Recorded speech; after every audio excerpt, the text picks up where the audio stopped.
Okay, good morning, everybody. It is Tuesday, December 2nd, and we are on we're working.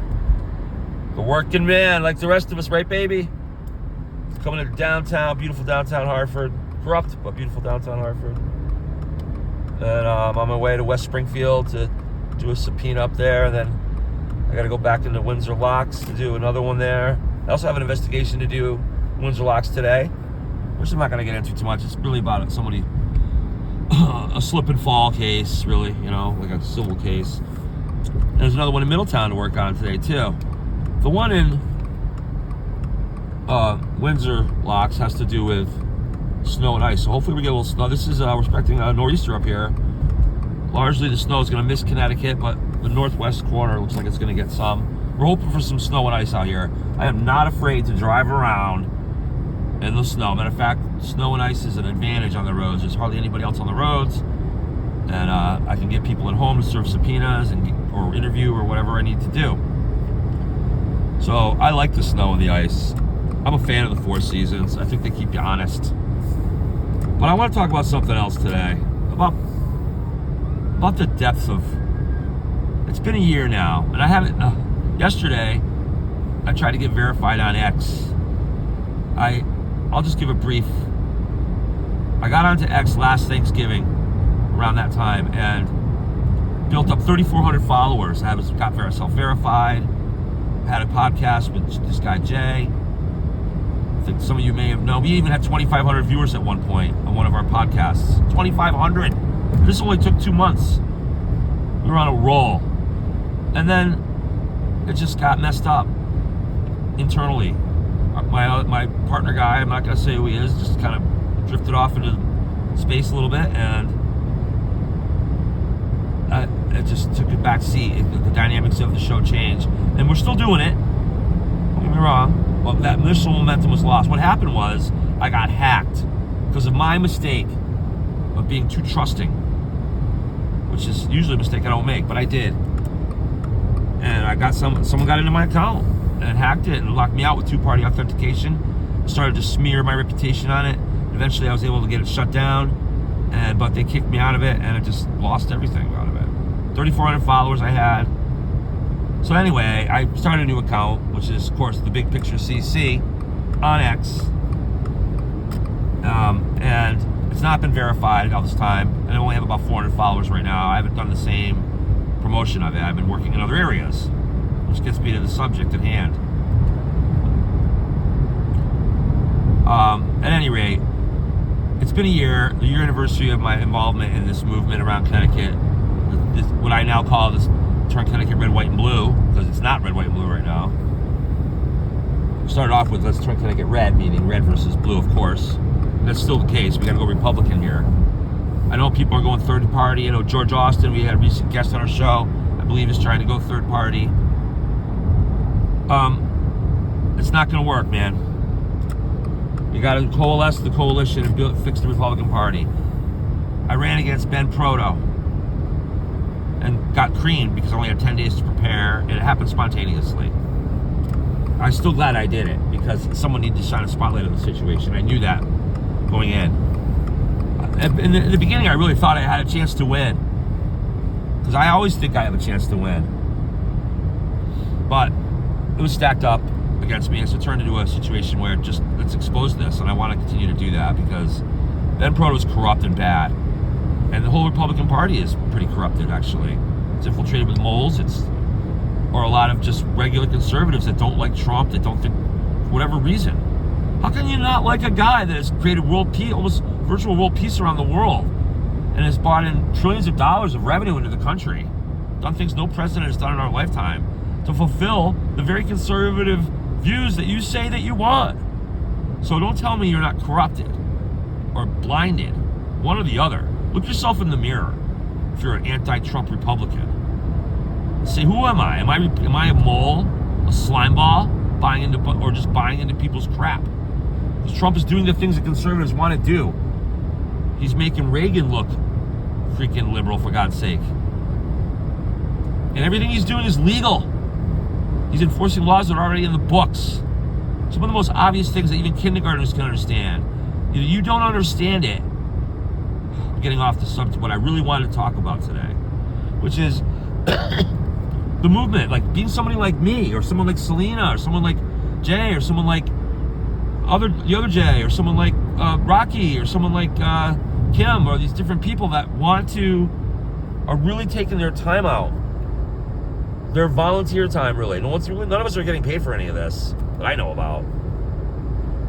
I'm working on starting a new media thing, or I will eventually get some money for this, but right now I have no money for any of this. Everything I work full time. I'm running a business. I'm an investigator. So everything I do, and everything most of these people do, some of these people do, they do after they already work full time. So everything I'm doing is overtime. And then the thing is that I feel like in my head there are so many things that need to be done, that I know that need to be done, that if we could this is what has been the objective, to just unite these different movements and get enough volunteers involved. And I mean volunteers, no one's getting paid for this initially. You do good volunteer work though, and you affect change, and change things for the better. Ultimately you can benefit for yourself, but it's not about ourselves. It's about saving America and making sure that people ask me, what personal reason am I doing this for? And the only personal reason I'm doing this for is so that my kids and grandkids have a free country to grow up in like I did. Now, granted, the freedom started slipping, honestly, back in 1913 when we gave up the economy to the Federal Reserve Act and gave it to the banks, started letting banks control the country back in the early 1900s. That's when and the income tax came in right about then on regular working people, which is an evil tax, taxing your labor. Isn't that a form of slavery? You do that? Yes, it is. That was not something the founding fathers encouraged. When they implemented the income tax in 1914, see, people only look at things in perspective of their own lifetime, most people. That's why I get so frustrated. I don't. I see the whole picture. I'm a history guy. When they passed that in 1914, I can't imagine too many people voted for that. That was probably done some dark alley somewhere. Some amendment got thrown away in a bunch of corrupt state legislatures. And I'm sure Ben Franklin and Thomas Jefferson and even Alexander Hamilton himself, well, maybe not Alexander Hamilton, but George Washington, all these guys rolled in their grave when they heard about that.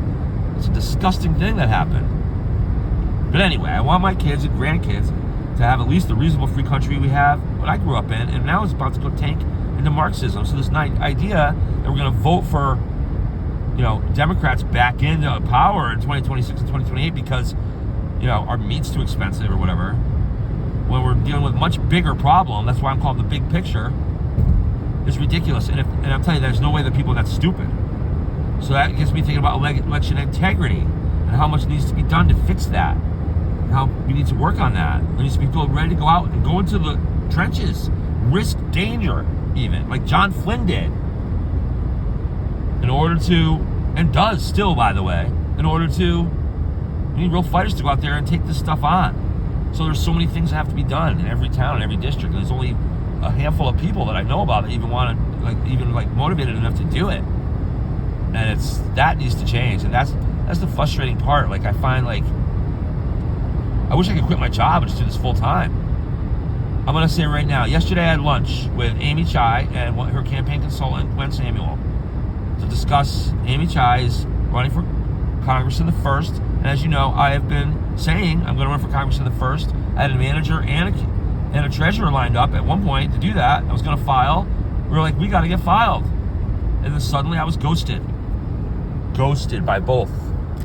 I'm not going to say who they are, because I don't want to. It's true, though. I could say who they are. I can't understand why it happened. I'm protecting them for now because maybe there's something going on I don't know about. What if they were threatened? I kind of want to know. It's a mystery to me. It's like having a girlfriend for 2 or 3 months and feel like you're falling in love, and one day she ghosts you. It's not quite like that. She wasn't my girlfriend or anything. There's nothing romantic involved. But it's a professional version of that.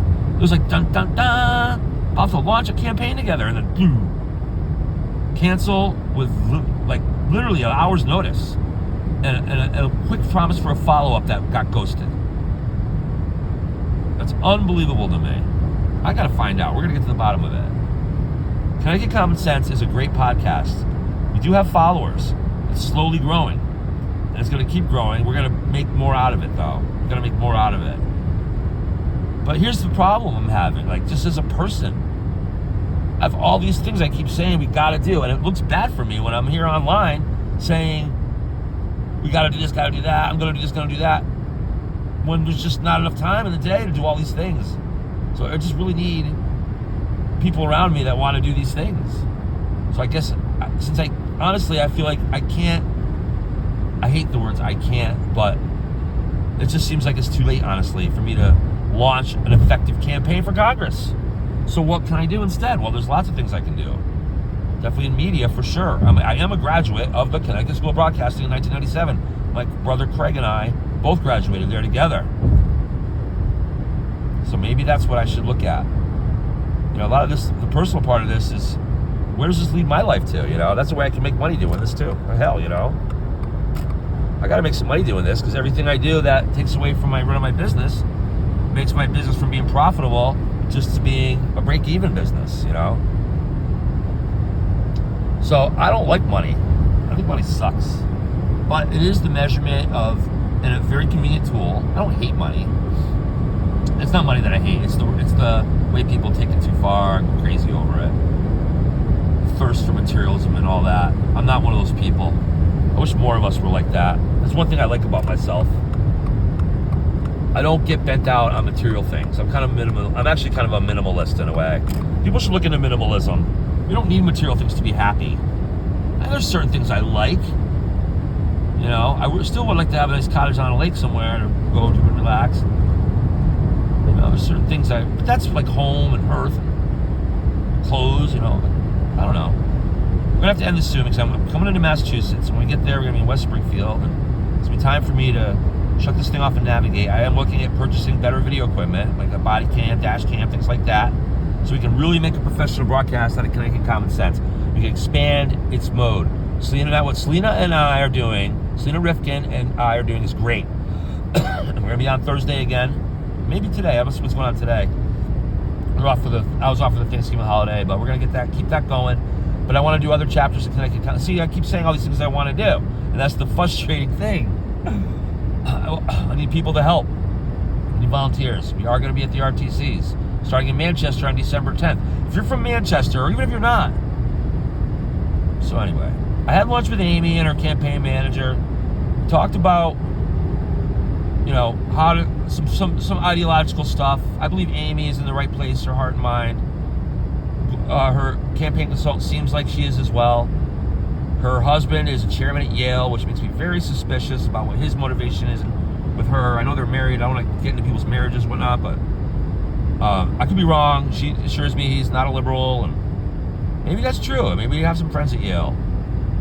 A place of such supposed intellectual wealth, full of such morons who can't understand economics, that believe socialism is an answer. Professors that are planted, many evil I think professors at many colleges are literally enemy soldiers to spout ideologies that hurt people, that they know hurt people, and do it anyway, with the excuse of, oh, we'll do it right this time. Sorry, it doesn't work. As I said before, socialism only works in the Cinderella fairy tale. We have a little small kingdom with one really nice king and queen family that really loves the people, and they have a little socialist order going on. That's on a freaking fairy tale. At any rate, I really want to talk more about the struggles of an individual who has their heart in the right place, wants to help Connecticut, but feels bogged down by their job or their regular lives, their irregular lives. And that they have to dig deeper, a little bit deeper, and maybe when they're tired, even people are older like me. I'm not a 25-year-old. I have a lot of energy though for my age, for sure. But I'm not 25. It's about that fundamental line between what am I willing to do personally, sacrifice myself with my time, my money, whatever it is, to help this cause. Go to your RTC meetings. If you're a registered Republican, you care. You can start with that. They're coming up. They have them every month. Most towns, some towns don't even have them, actually. If your town doesn't even have them, ask them why.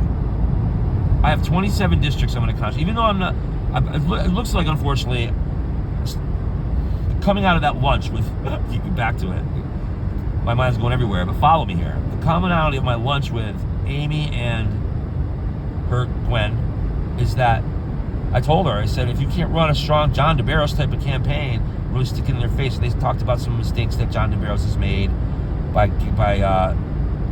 getting mad at Michelle, who's primarying against him or whatever, saying some things about her. And really coming out and calling out Republicans that aren't getting the job done, like I did with Ben. John's doing the same thing in the 5th district and around the state for that matter. He's doing yeoman's work. He's amazing. But people are telling, a lot of people are afraid of confrontation, so they criticize him on that front. I think Amy does a little bit of that. Amy says she's not an aggressive person, but she wants to win by being nice, and I think that's great. She is nice, and I really like Amy, and I want her to win, as a matter of fact. So much so that now I'm thinking maybe I can help her win by helping her manage her campaign. Maybe that's my role instead of running myself. But Amy needs to listen to my advice though, and let somebody else. If she doesn't want to go out and say things that need to be said, maybe somebody around her with her endorsement can say and help her win. Because you're not going to win by being nice anymore. I'm sorry. You can be nice most of the time, but we have to point out Marxism and call it the evil for what it is. And get people to, a little scared. Because there is something to be scared about. Marxism and communism is something to be very scared about. If we let Democrats, like Biden-like people, take a hold of the country again, this Tennessee thing, I mean. So anyway, there's so many areas. Go to the RTCs. Join the RTCs. Grassroots movement, ground root. So things that take hours and hours and hours and take really dozens and hundreds of hours of manpower, really. And I've only got maybe 20 hours a week of manpower myself.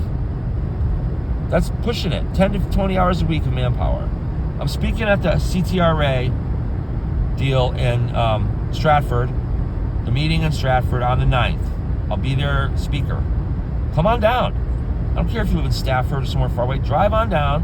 Let's pack that place. I got a lot to say there. I'm not going to be able to fit it all. I got about 20 minutes to talk. At first, I was like, how am I going to fill 20 minutes? No, I wasn't worried about filling 20 minutes. I can fill 20 hours if I need to. The question was, how was I effectively fill the 20 minutes? Now it's like, what's going to get left out, How aggressive should I be? It should be hell and brimstone, positive. I know my guy, my friend Court Rotnowski is going to say, and I got to get on his show too with him. I know he wants me to come on and guest with him. All these things, you see? And I have to pick and choose in this little 10 to 20 hour a week slot. I could add another 5 a week if I were to go out on Sundays every week, but I got to tell you, I can't. I do have a lot of energy, but I'm not a robot. Like, for the most part on Sundays, I try to stay home and kind of unwind and think things through. Still use the time to think things through. I'm not, even when I'm home, not out there. I'm offline. I'm home a whole entire Sunday sometimes, and at night sometimes, and even 2 hours in the morning. Those are thinking times to try to place all this together. I know the bottom line is I know what to do. I know, and we are in Massachusetts now. I know what to do. I know exactly how to fix this state. I really do. But I need the people to believe in it around, the organization around it. And maybe I'll just help Amy Chai win, and because I think her heart's in the right place. I don't know what about. I think I can help her win. I've never been a campaign manager before, but shit, I can do it. Because Gwen knows the rules and stuff. That's the only part I don't know. I could take the 20 hours to sit and read all about all the rules, but again, 20 hours, that's like a whole week's worth of my extra time, and I don't have time. Time is an issue. Time management is an issue. People should measure where their heart is and where their time is, and I urge everybody, if you can just take 2 or 3 a week, take 10 a month. Forget about 10 a week. Go to your RTCs. Show up and just hang out and observe. Take notes. You don't even have to talk if you don't want. If you're shy, just go and say, hey, I'm a Republican. I want to observe. Is that okay? And then take notes and look at what the people say. Write down the names of the guys that are talking shit. And write down the names of the guys that seem like they want to change things. Maybe have a one-on-one conversation with 1 or 2 people. And then come contact me and let me know. Help scout it out for me, because I want to go to all of them. See, whether I'm running for the first or not, against Larson, I still want to go to those 27 RTCs and see what can be done to bring them up to speed, make them work. Anyway, we're going to let you go here. I want people to weigh and then capitalism is no system is perfect. I'm a realist. I'm not an optimist or a pessimist. I'm a realist. And the reality is, it's tough. So the reality leans a little toward the pessimist. But the optimist side is really strong. And that 80% of us are good people. There's only about 10, I think only 10% of us that are bad people. There are 10% of us that are bad people. Bad. Guys like Tim, what's his face? Tim Kaine from fucking governor of goddamn Minnesota. Holy cripes. These are evil people, man. We got to put those people in asylums and in jails. He belongs in jail. Tim Kaine, the governor of Minnesota, belongs in jail. In jail, in prison, or an asylum, one or the other. Man's mentally ill. So 10% of us are like that. There's another 10% of us that are too stupid. They're not insane necessarily. 10 or 15% of us beyond that are too stupid to not understand what these people are saying. And one of my brothers is one of them, by the way. One of my brothers, not the other one. The other one is, and then there's the other 70, 75% of us that have common sense. Anyway, I gotta go. We're heading for my first stop. Speed Service, West Springfield. A little seat evaluation in maybe Windsor Locks. Definitely one in Middletown. And then I think we got a couple Speed Serve in Windsor and Windsor Locks as well. So everybody have a great day. I hope you enjoy this little monologue of mine. We're gonna do more of this. I wanted, just 2 weeks ago I said I was gonna do this every day. Well, see, don't hold me to these things. I don't mean to make promises I can't keep. Once again, it's about trying to run a business and try to help save a state, country, and it's so overwhelming. I need help. Help me. Message me. Volunteer. Have a great day, everybody. God bless Connecticut. God bless America. Let's turn this state red, white, and blue. Take care, everybody.